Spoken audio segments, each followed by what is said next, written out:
그 섬에 그녀가 산다. 송하춘 단편소설.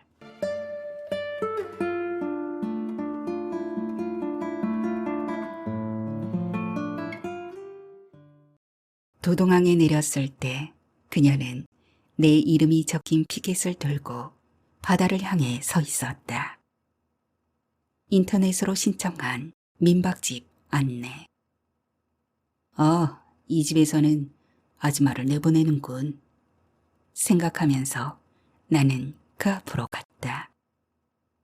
한눈에 바라다 뵈는 도동항은 장면 그대로 솔 20끝짜리 한 장이었다.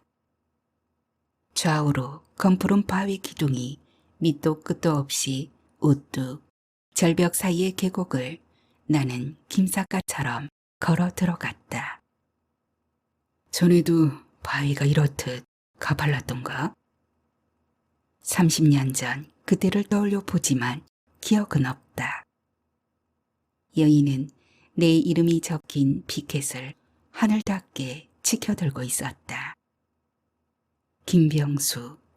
나는 내 이름을 읽느라고 여인을 주목하지 못하였다. 언젠가 모스크바 공항에 내렸을 때도 비슷한 경험을 했었다. 마지막 공항 검색대를 빠져나가자 콧날이 우뚝한 사내 하나가 수병 김을 들고 있었다. 저 친구 나를 거꾸로 들었군. 러시아는 역시 거꾸로군. 낯선 나라에 가서 내 이름을 만나자 나는 거꾸로 물구나무를 서도 좋았다. 울릉도는 수병 김이 아닌 것만도 얼마나 친근한가. 나는 그녀 앞으로 다가갔다. 그리고 내가 김병수임을 밝혔을 때 그녀는 웃어주었고 나는 눈앞에서 어떤 반백의 할머니를 읽었다. 30년 전 여름날의 추억이 풍경처럼 다가왔다. 선생님, 왜? 연애 이야기 좀 들려주세요. 그런 거 없다. 선생님이 연애나 할 줄 알간디요? 그러나 이따 들려줄까 말까. 여름에 울릉도에 갔었지. 언제요? 학생 때. 널러요? 언어민족 조사차. 여학생들이랑요? 지도교수랑. 재미없었겠다. 말해버릴까 말까? 지도교수가 더 재미없어 하더라. 왜요? 학생들이랑 같이 갔으니까. 학생들이 어쨌게요? 선생님 연애할 때 얘기 좀 들려주세요. 그때 우리도 그랬거든. 재미없다. 재미없지? 그러나 나는 지금 정년퇴직을 했고 별 볼 일도 없이 한가하고 그렇게 그 섬을 나는 다시 찾아간다. 까닭은 모르지만 그때 단 한 번의 추억이 나를 그곳으로 이끌었을 것이다. 몸 조심하세요. 당신도 이제 나이를 먹을 만큼은 먹었답니다. 혼자서 울릉도를 다녀오겠다고 말했을 때 아내는 마치 물가에 내놓은 듯 나를 조심스럽게 다뤘다. 그까지 나이는 먹어봤자 아직 햇노인인걸. 햇병아리에 그 햇된 순수를 나는 애써 내세웠고 햇노인이기는커녕 당신은 영 풋노인이라니까. 아내는 풋냄새 풀풀 풍기는 나의 유치함을 경계하였다. 민박집 동해는 저 동에 있다고 들었다. 저 타고 갑니까? 주차장으로 가는 줄을 뻔히 알면서도 나는 여인에게 묻는다. 30년 전 그때는 차를 타지 않았었다. 초등학교 교실을 빌려 썼던 것 같은데 이런 골목길을 여러 차례 걸어서 오르내렸던 기억이 난다. 언제예? 당연히 그렇다는 말일 것이다. 차는 8인승 봉고차였다. 그녀가 운전대를 잡고 나는 그 옆자리에 앉았다. 조동은 굽이굽이 두동길을 타고 올라가다가 바른편으로 고개를 하나 더 넘어야 했다. 처음에는 태평양이라고 붙일까 하다가 그만 동해가 낫지 싶어 그리 안 해십니까? 그녀가 민박집 동해를 소개하고 있었다. 좋군요. 어차피 동해바다 한가운데 아닙니까? 태평양이라 해도 맞고 동해라 해도 맞는 말이지만은 그래도 동해라고 해야 더 내기 같고 그래야 오시는 손님들도 내 집에 오는 기분이 들고 그리 해버리심더. 주인 되십니까? 나는 그렇게 물을 때 일부러 그녀를 쳐다봐 주었다. 아주머니라고 부를까 당신이라고 부를까 호칭이 마땅치 않았기 때문이다. 주인도 되고 시다바리도 되고마 혼자서 북치고 장구치고 다 합니다.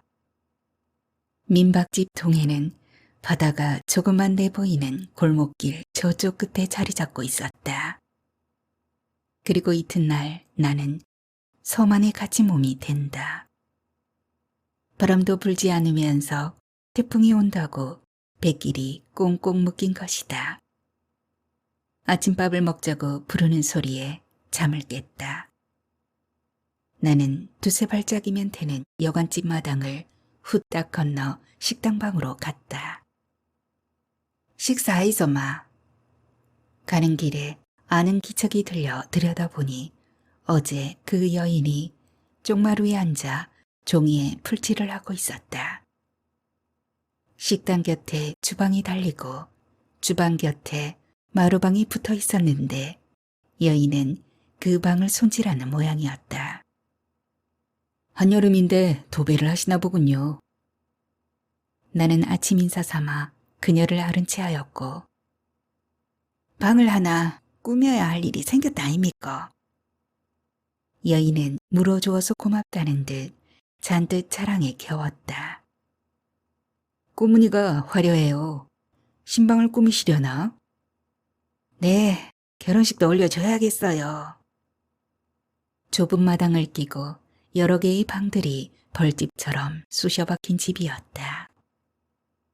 식당 곁에 안방, 또 다른 곁에 주방, 주방 곁에 손님방, 그런 식으로 구조를 알 수 없는 공간들이 다닥다닥 붙어 있었는데 내가 머문 방은 말하자면 이 집의 문간체였던 모양이다. 여인은 하던 일을 접어두고 나오더니 나를 식당 방으로 안내하였다.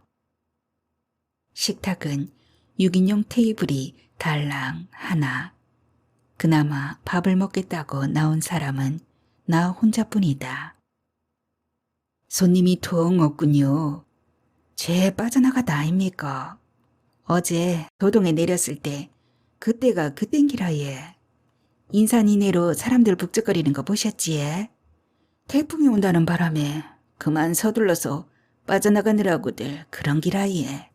새 모신다는 말씀 듣고 이 판에 새로 들어오시는 손님은 뭐고 그리 생각 안 했습니까? 여인이 나를 샘이라고 부르는 걸 나는 나의 귀로 느꼈다.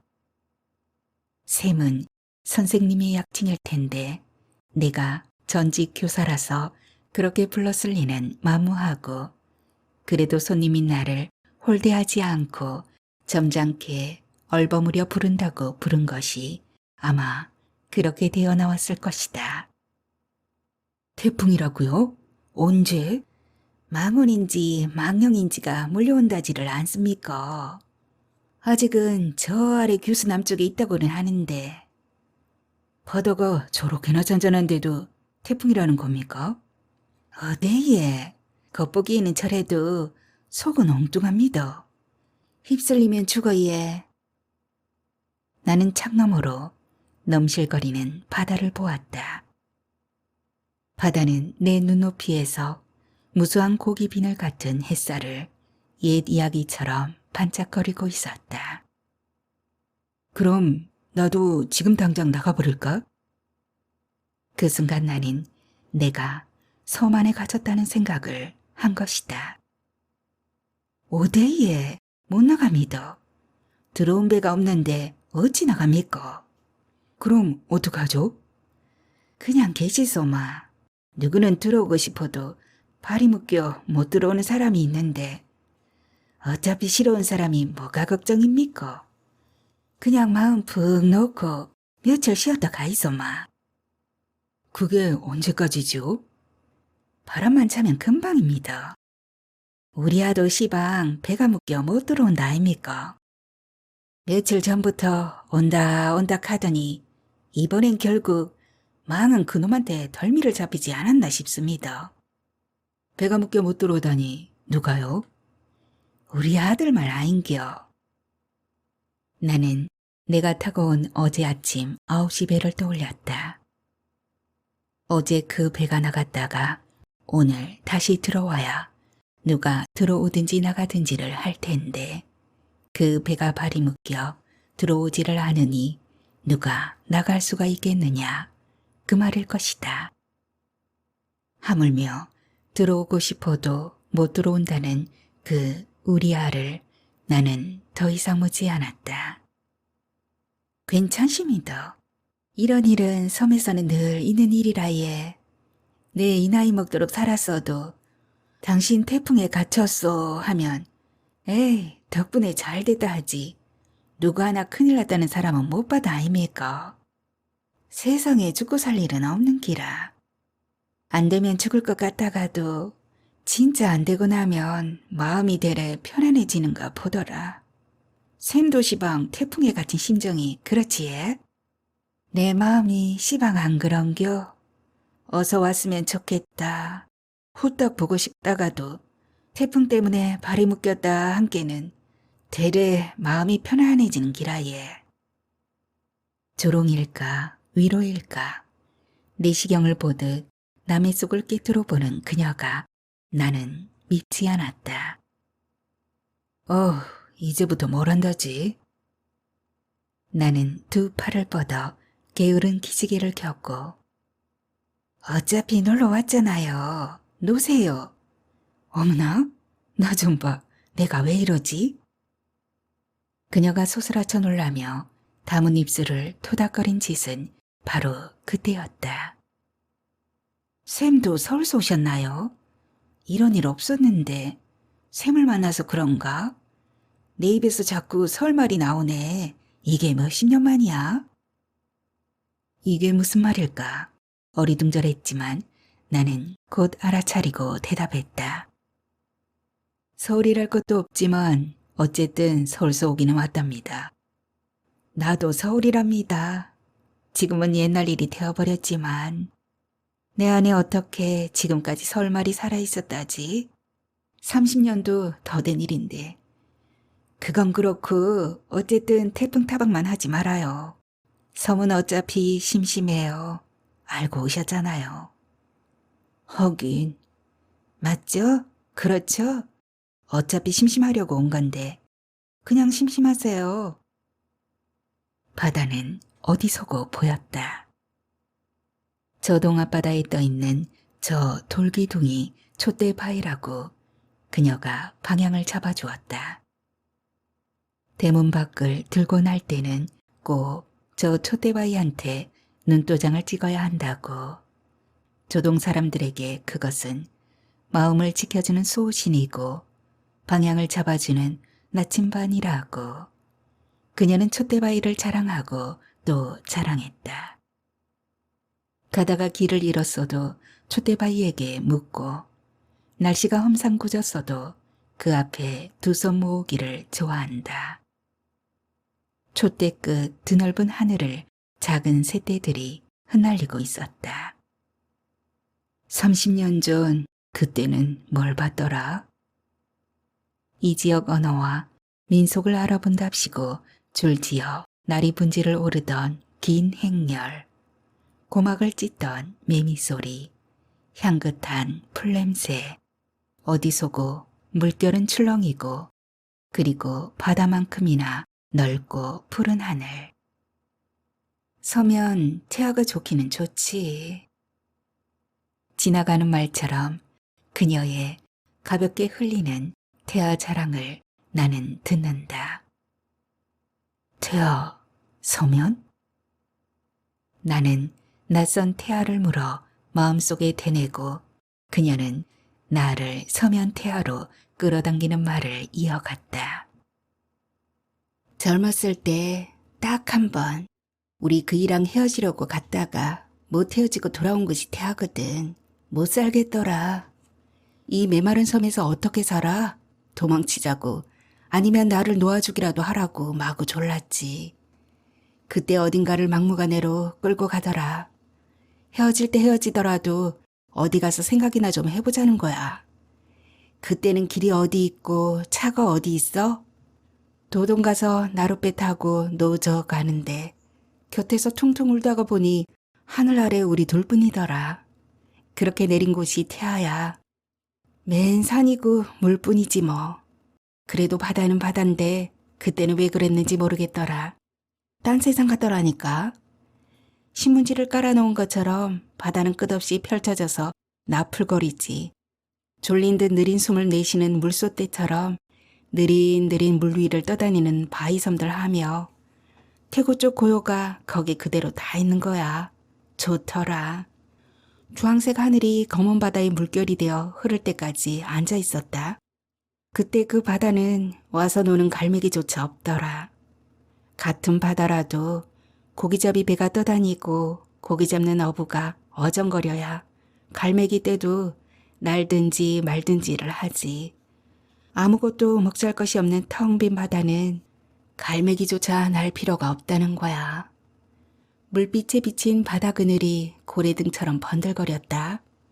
파도를 말아올리는 바람처럼 그 순간 나는 내 가슴 한복판을 때리는 알지 못할 굉음을 들었다. 바위는 보았다. 바다끝 시선이 가닿는 가장 먼 데에 씨앗처럼 아주 작은 까만 점 하나가 나타났다.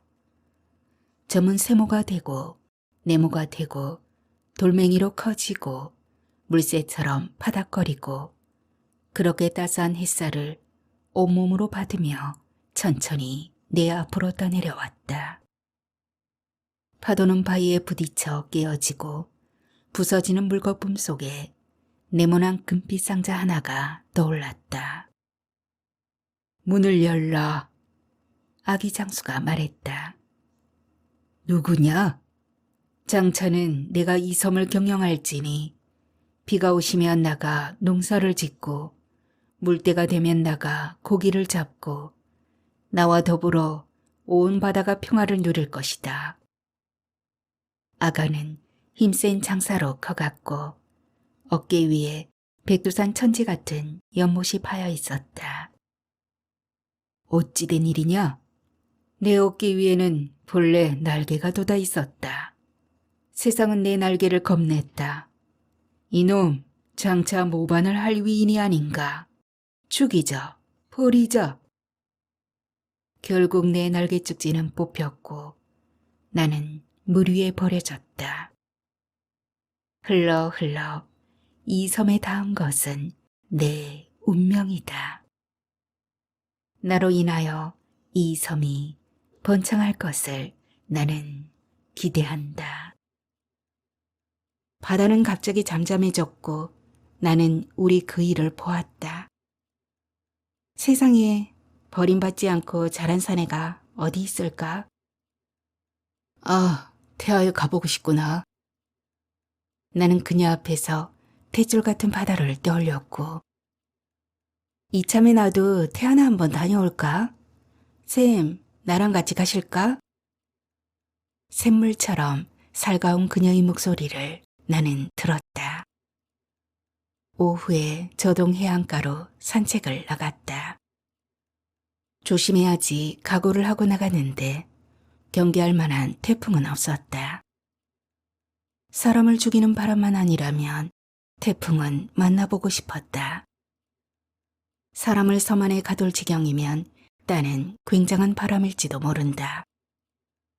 촛대바위를 목표로 하고 나섰는데 길은 계속 뚫려 있었다. 뚫린 길을 따라 나는 바람을 맞으며 걸었다. 눈앞은 온통 바다였다. 바다는 내가 아는 파도와 같은 구비의 파도를 쉼없이 몰고 와 내 앞에서 부딪혀 깨어지곤 하였다. 30년 전 그때도 같은 파도였다고 기억한다. 등대를 휘돌아 나가면 곧 도동이겠거니 하고 갔더니 지도와는 다른 모양이었다. 하긴 몇만 분의 1의 축소판일 테니까 이까진 산모롱이 하나쯤 낄 틈도 없었을 것이다. 해물을 몰고 다니는 바닷바람이 불기는 불었지만 나를 가둔 태풍은 아니었다. 눈앞의 바다가 자욱하게 안개에 가려 있었다. 30년 전 그때는 이 길이 없었다. 그때도 오늘처럼 이런 길을 거닐면서 바다를 보면 더 멋있겠다는 생각을 하기는 했던 것 같다. 그래서인지 배를 타고 손수 물 밖으로 나갔던 기억이 난다. 섬에 와서 바다를 구경한 것이 아니라 물 밖으로 나가 섬을 구경한 것이다. 그때도 해무는 끼었었다. 노래 부르자고 해서 함께 노래도 불렀었다. 그 순간 배가 심하게 요동을 쳤고 놀라 노래 부르기를 멈췄고 남녀가 부둥켜 뒤엉켰고 내려 그만 내리라니까. 지도교수가 엄청 화를 냈고 재미있게 해드리려고 안 그러십니까? 선장이 변명하던 기억도 난다. 그날 밤 나는 내 핸드폰이 꺼져 있는 것을 알았다. 밤늦게 아내와 통화하려고 열었더니 그것은 어느새 싸늘한 시체로 식어 있었다. 또 나올 때 빵빵하게 채웠는데 왜 이러지? 나는 그의 갑작스러운 죽음에 놀랐다. 괜찮아요. 다시 충전하면 되죠 뭐. 여인은 충전기를 꺼내오는 등 친절을 베풀었다. 있나요? 있긴 있는데 맞으려나 모르겠네. 그녀가 꺼내온 충전기는 제 짝이 아니었다. 어떡하지? 2박 3일이면 될 줄 알고 그냥 왔더니 여긴 섬이잖아요. 섬에서는 뭐든지 더뎌요. 그만큼 전력이 많이 소모된다는 거죠. 그래서 그래요. 안 되면 내 거 쓰세요. 급한 일인가요? 나는 그렇게 하지 않았다. 남의 전화를 빌려 써야 할 만큼 긴급하지도 않았거니와 빌려 쓰기도 싫었다. 그날 밤 나는 전화조차 나를 섬 안에 가두는가 싶자 잠을 이룰 수가 없었다. 태풍은 뱃길을 막고 배는 나를 섬 안에 가두더니 이번에 전화는 또 아내와 나를 갈라놓았다. 늘 거기 지켜보던 아내가 이승과 저승처럼 딴 세상 사람이 되어 있었다. 나는 나의 게으름을 크게 뉘우쳤다. 내가 침묵하는 동안 아내는 여러 차례 통화를 시도했을 것이다. 처음엔 기대에 차서 그러겠지. 그러나 2번, 3번, 4번, 5번을 걸어도 반응이 없었을 때 기대는 불안으로 커졌겠지. 그리고 전화기가 완전히 죽어 있음을 알았을 때 불길한 예감조차 들었을 것이다. 그게 언제부터였을까? 나는 무사히 잘 지내는데 왜 나 때문에 아내가 불편해야 하는가? 온다는 태풍은 아직 오지도 않았는데 예견된 2박 3일이 후딱 지나갔다. 앞으로 3박 4일이 될지 4박 5일이 될지 아니면 내 평생이 될지 그건 태풍이 알아서 할 일이다. 어차피 나는 아무 일 없을 것이고 나를 걱정하는 아내만이 나는 걱정될 뿐이었다. 2박 3일이 끝나는 오늘 밤부터 아내의 불안도 새롭게 전개될 것이다. 도착했다는 안부 전화도 없었고 수차례 통화를 시도해봤지만 아무 반응도 없었고 마지막 전해오는 멘트는 전원이 끊겼다는 안내뿐이 있고 그리고 귀가할 날이 지났는데도 나는 끝내 돌아올 줄을 모른다. 내일 아침 날이 밝으면 나는 어쩌면 실종 신고가 되어 있을 것이다. 실종자, 소재불명, 사라진, 실제하지만 그러나 보이지 않는 나는 투명 인간이다. 불안을 떨치지 못한 채 그날 나는 여인을 따라 태아로 외출하였다.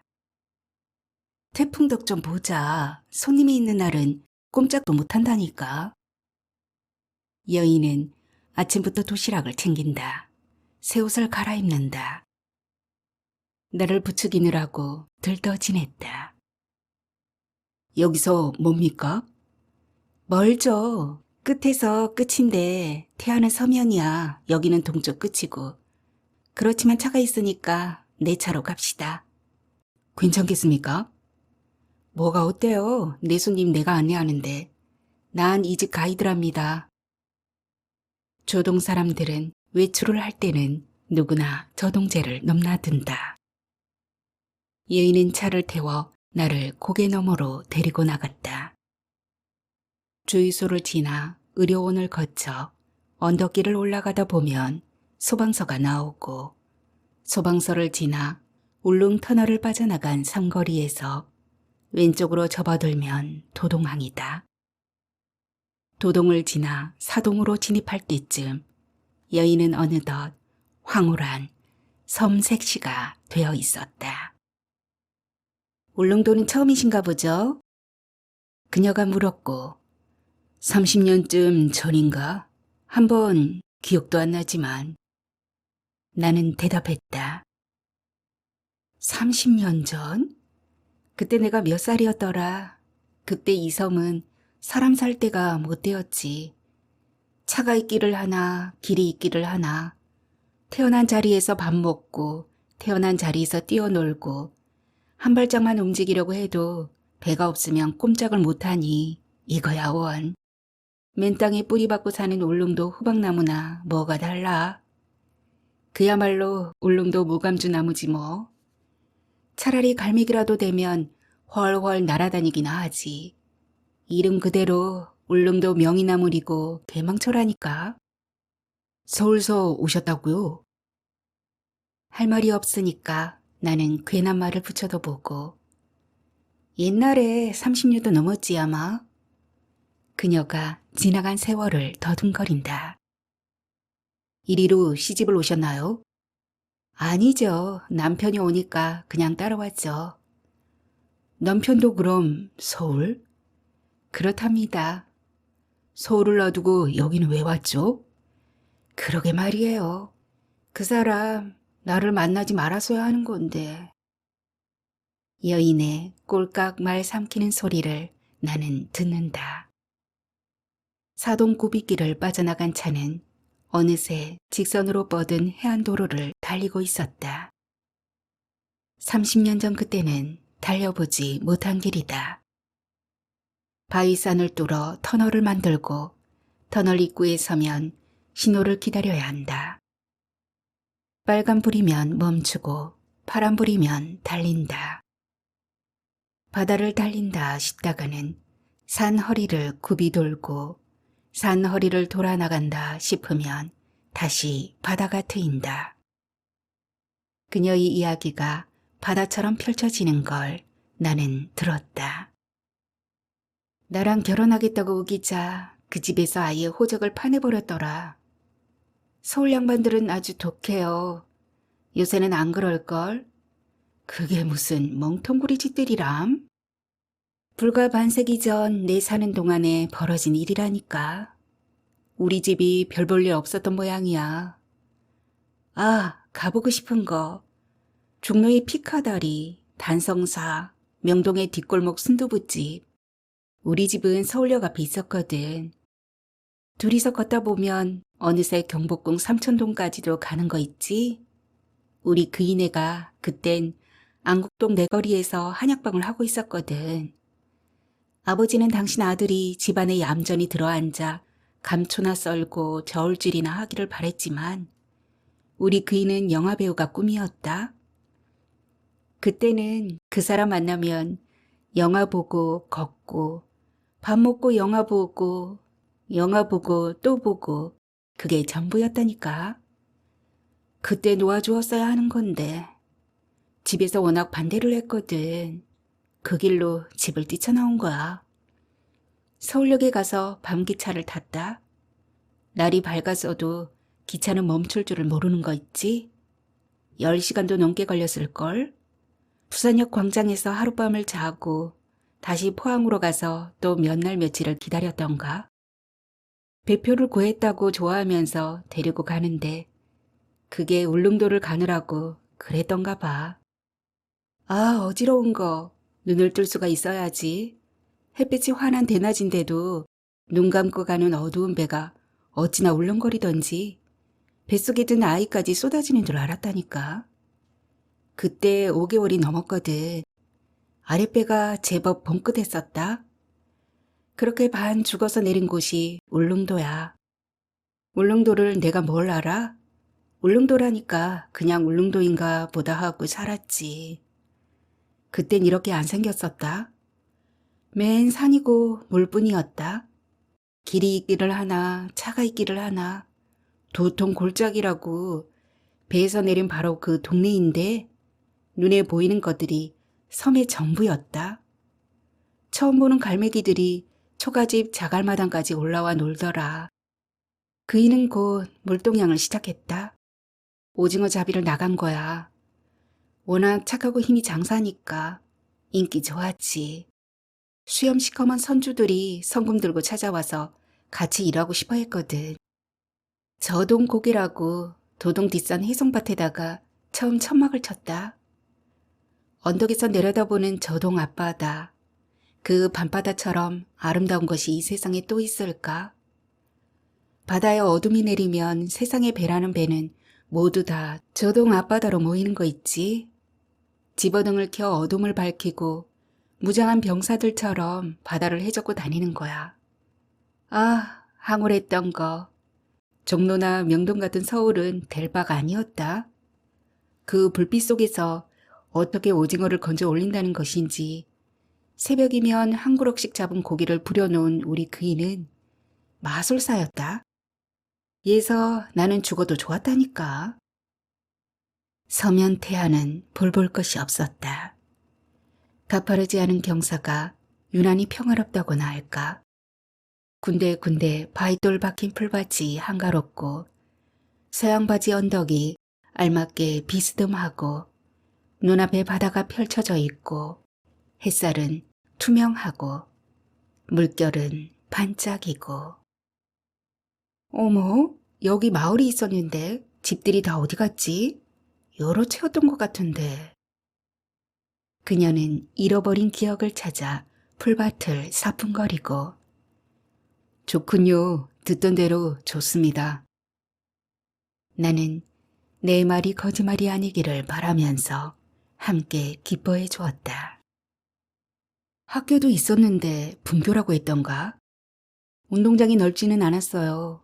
벚나무가 서 있었고 그네줄이 매달려 있었답니다. 그날 그이랑 그네를 탔었는데 그이가 나를 들어 불끈 그네 위에 앉히고 밀어주고 기억나요. 내가 그랬어요. 우리 영재 잘할 때까지만 여기서 살아요. 그러고는 나가요. 서울로 가요. 서울서 왔으니까 서울로 가야죠. 서울 사람은 서울밖에 모른답니다. 결국은 못 가셨군요. 갈 뻔했었죠. 어차피 맨주먹으로 가는 서울 마음만 먹으면 언제는 못 가요. 짐까지 다 꾸렸답니다. 그런데 그만 덜컥 우리 그이가 먼저 가버리는군요. 태풍에 한번 휘말리니까 꼼짝 못하겠더라. 눈앞에서 빤히 바라보면서도 못 건져 올렸어요. 그러고는 끝이었어요. 영영 돌아오지 않았답니다. 그렇군요. 나는 그냥 들어주는 수밖에 없었다. 알 수 없는 일이에요. 남편 때문에 여기 살고 우리 그이만 아니라면 당장이라도 나갈 줄 알았더니 아니었어요. 없어진 줄 알았던 사람이 거기 그 자리에 그냥 있는 거예요. 죽어도 죽지 않았더라. 남편이 없으니까 더 열심히 사는 거 있죠? 정신없이 일하고 아이 키우고 살다 보니 빠져나갈 틈이 없었답니다. 그러고 보면 우리 남편은 내가 여기 살도록 나를 여기까지만 데려다 주러 온 사람이었던가 봐요. 그러니 어떡합니까? 살아야죠. 어쨌든 살아내셨지 않습니까? 장하십니다. 그 대신 우리 아이는 서울로 보냈답니다. 아이래야 달랑 하나뿐이지만 그것조차 눌러 앉힐 수는 없었어요. 아주 착하답니다. 음악을 공부한대요. 요새는 밤무대에 올라가 색소폰을 분다는데 먹고 살만은 한가 봐요. 결혼도 시켜야 할 텐데 처녀집에서 반대를 한다네요. 색소폰을 부는 게 그게 나쁜 짓인가? 마음에 안 들면 그냥 다른 일을 하게 하면 되지. 왜 결혼은 반대를 해? 딱해 죽겠다니까. 처녀가 아주 착해요. 둘이는 길도 없는 비탈을 함께 걸어 올라간다. 저기 벚나무가 저쪽으로 달아나 있군요. 전에는 여기 있었던 것 같은데. 그건 벚나무가 달아난 것이 아니라 세월이 달아난 거예요. 시간이 달아난 만큼 기억도 멀어진 거랍니다. 우리는 벚나무 구루터기가 기다리고 서 있는 쪽으로 갔다. 가지는 노후에 그네를 매달 수 없을 만큼 무기력했고 몸체는 비탈을 버티기 어려울 정도로 부식되어 있었다. 그렇게나 많은 시간이 흘렀구나. 그렇게나 오랜 시간을 내가 이 섬에서 버텼다니. 여인은 우두커니 서서 지는 해를 바라보았다. 얼마쯤 시간이 지났을까? 나는 돌아갈 것을 재촉하였다. 낙조는 보고 가야죠. 태아에 가면 해지는 것까지는 보고 오라고 했는데. 노을이 좋아지면 그게 나이든 징후랍니다. 그녀는 노을을 보자거니 나는 그냥 가자거니 승강이를 벌였지만 우리는 결국 타오르는 낙조를 뒷등으로 느끼며 태아를 빠져나왔다. 쫓기듯 노을을 등지기는 했지만 그래도 서면 태아의 낙조를 보기는 본 셈이다. 슬프도록 찬란했다고 생각한다. 차가 구암 터널을 빠져나가기도 전에 날은 어두웠다. 사자바위를 삼킨 어둠은 어느덧 통구미를 삼키고 가두봉을 삼키고 사동을 삼키고 도동을 삼키고 그리고 검은 바다까지 삼켜버렸다. 저동까지는 다시 제를 하나 넘어야 한다. 차는 섬 고양이처럼 쌍불을 밝히고 도동 터널 속으로 돌진하였다.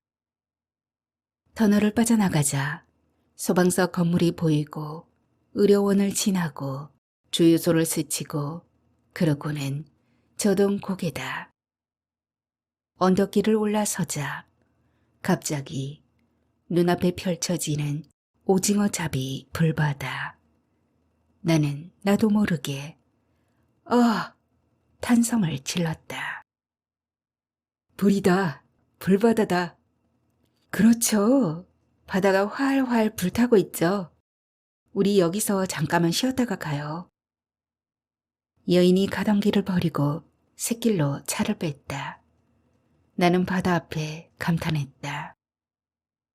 저건 바다가 아니네. 종로나 명동 생각난다. 서울 한복판이야. 번쩍번쩍하잖아. 이 길을 오를 때마다 나는 그냥 못 지나가요. 한 번은 꼭 내려서 바다를 바라보곤 한답니다. 눈앞에 바다가 기다리는데 어떻게 그냥 가요? 옛날에 이 섬에 처음 닿았을 때 살림이라고 겨우 천막을 치기 시작한 데가 여기거든요. 저기 저 소나무 숲 보이죠? 아마 그 자리일 겁니다. 그때 처음 본 밤바다가 어찌나 휘황찬란하던지. 맞아요. 서울 같았어요. 저 안에서 우리 그이가 오징어를 건지는 거예요. 밤새도록 밤바다를 휘젓고 다니다가 새벽이면 지친 몸으로 돌아와 어둠 속을 파고들던 우리 그이. 처녀 때 우리 아버지가 그랬거든요. 아버지는 퇴근해도 집으로 곧장 돌아오지 않았어요. 어디를 그렇게 헤젓고 다니시는지 불빛 때문이었던가 봐요. 새벽이나 되어야 술에 젖어 돌아오시는 아버지는 맞아요. 그때 우리 어머니처럼 내가 여기 와서 그랬다니까. 우리 그이는 밤새 건져 올린 오징어를 부둣가에 부려놓고 그러면 나는 어둠 속을 헤치고 나가 그것들을 다듬고 그래, 여기야. 여기였어. 생각난다. 30년 전 그때 언어민속 조사차 왔다가 이 섬을 떠나기 전 마지막 날 밤이었다. 친구들과 함께 서울로 갖고 갈 선물을 사러 나갔다. 나는 나의 오드리 헵번에게 울릉도 오징어를 선사하고 싶었다. 무척이나 오징어를 좋아했었거든. 피카디리에서 창신동 그녀 집까지 그 머나먼 밤길을 그 여자는 잘강잘강 오징어를 씹으면서 걸었다. 오징어처럼 질긴 여자. 우리 이제 어떡하지? 그녀의 집. 불 켜진 창문 앞에만 서면 그녀는 묻는다. 또 그 말 하려고? 나는 안다. 그래, 또 만나줄 수는 있어. 그렇지만 이게 바로 우리들의 사랑이라고는 믿지 마. 그녀가 그녀의 집 대문을 두드리는 동안 나는 그녀의 등 뒤에 서 있었고 그러나 문이 열리면 나는 늘 혼자 내팽개쳐진 상태였다. 청량리 나의 자취방까지를 나는 다시 혼자서 걷는다. 씹어도 씹어도 자꾸만 씹고 싶은 오징어는 그것이 맛이 있어서만은 아니다. 오징어는 그냥 오래 씹도록만 되어 있다. 혓바늘이 서고 아래턱뼈가 뻐근하도록 씹어도 더 씹지 않으면 목구멍에서 쓴내가 난다. 쓴내가 싫어서 쓴내를 지우려고 나는 언제까지나 오징어를 씹는다. 오징어를 씹듯 오징어처럼 질긴 나의 오드리 헵번을 오래오래 씹고 싶던 시절이었다. 울릉도의 밤길을 더듬거리며 오징어 파는 집을 찾아 나섰다. 동해바다의 밤 풍경은 불야성이었다. 날이 어두워지자 오징어잡이 배들이 진군에 들어오는 해병들처럼 일제히 밤바다로 몰려나온 것이다. 성난 산불처럼 타오르는 바다를 내려다보면서 우리는 언덕 꼭대기까지 올라갔다. 발에 이슬이 채었다. 바다 위의 불야성과는 달리 언덕 위의 집들은 불을 끈 채 잠들어 있었다. 여러 그루 소나무가 무리지어 서 있는 언덕바지에서 불빛이 새어나왔다. 공사장에 현장 사무소 같은 군용 천막이 한 채 움막처럼 도사리고 있는 것을 보았다. 오징어 좀 파십시오. 물어볼 것도 없이 우리는 안에다 대고 외쳤다. 거기서 한 여인을 만난다. 이곳 사람들은 오징어를 이까라고 부른답니다. 여자는 상냥하고 친절했다. 나는 나의 오드리 헵번에게 바칠 오징어 한 촉을 샀다. 나도 집이 서울이에요. 여자가 말했다. 서울 어디? 북창동. 북창동? 우리들 가운데 북창동을 모르는 사람이 있을까? 울릉도에서 북창동 여자를 만난 것은 뜻밖이었다. 처음부터 이리로 시집을 오셨나요? 아니에요. 우리 그이도 서울이랍니다. 아, 이리로 일자리를 찾아오셨나 보군요. 일자리는요. 서울서도 우리 그이는 부자랍니다.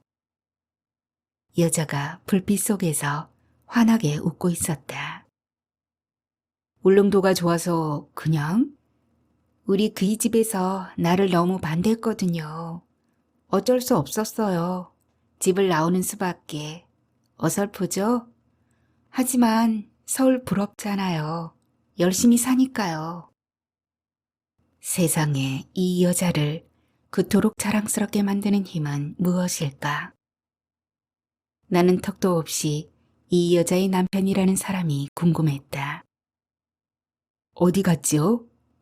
보세요, 저기 있잖아요. 그때 그녀가 눈을 들어 가리킨 곳이 바로 저 오징어 잡이 풀바다였다. 우와, 찬란한 거.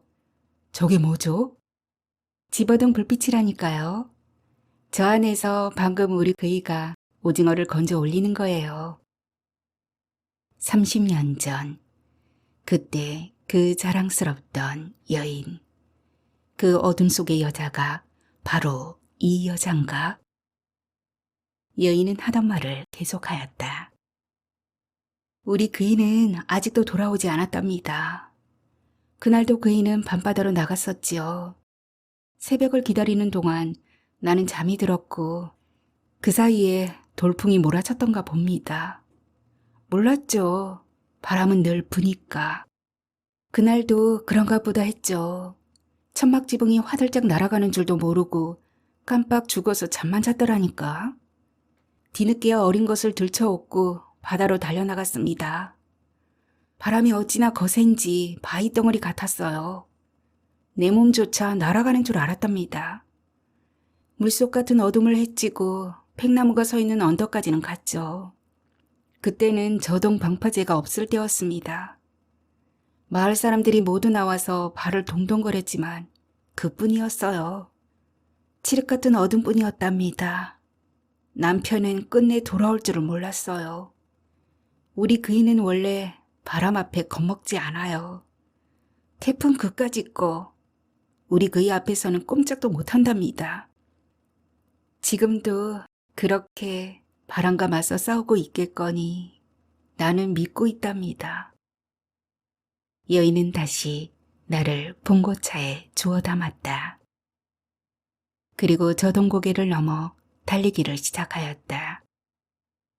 30년 전 그때 그 여자의 못다한 사랑을 확인이라도 하듯 나는 고개를 들어 여인을 보았다. 그때 그 여자가 바로 이 여인이었던가. 그 아름답던 사랑이 바로 이 여인의 삶이었던가. 그거야말로 내가 이 섬에서 발견한 아주 특별한 사랑이었는데 그 사랑이 이토록 가슴 아픈 이야기가 되고 말았다니 나는 가슴이 아팠다. 바다를 살아내는 일이 참 힘들어 배죠? 하지만 괜찮아요. 사람 사는 일이 다 그렇죠. 뭐 서울은 안 그럴까? 하긴 나는 침묵하는 수밖에 없었다. 민박집을 차린 지는 몇 해 안 됐어요. 우리 아이 서울로 보내고 사는 일이 힘에 부치기도 하고 이제는 물질을 나가는 일조차 지칩디다.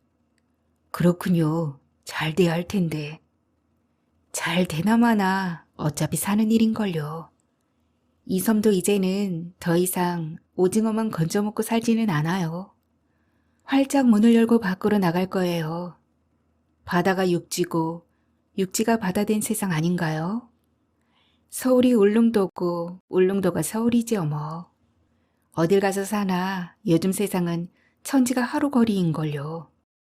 바다에서는 쾌속정이 날고 섬 안에서는 고속도로가 달리고 산과 바다가 어울리고 우리도 이제는 새끼줄로 눈터널을 만들어 이웃집을 왕래하던 그런 호랑이 담배 먹던 시절이 아니랍니다.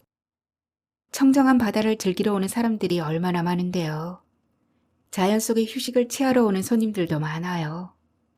이런 데다 민박집을 차려놓고 찾아오는 손님들과 어울리는 시간이 얼마나 행복한지 몰라요.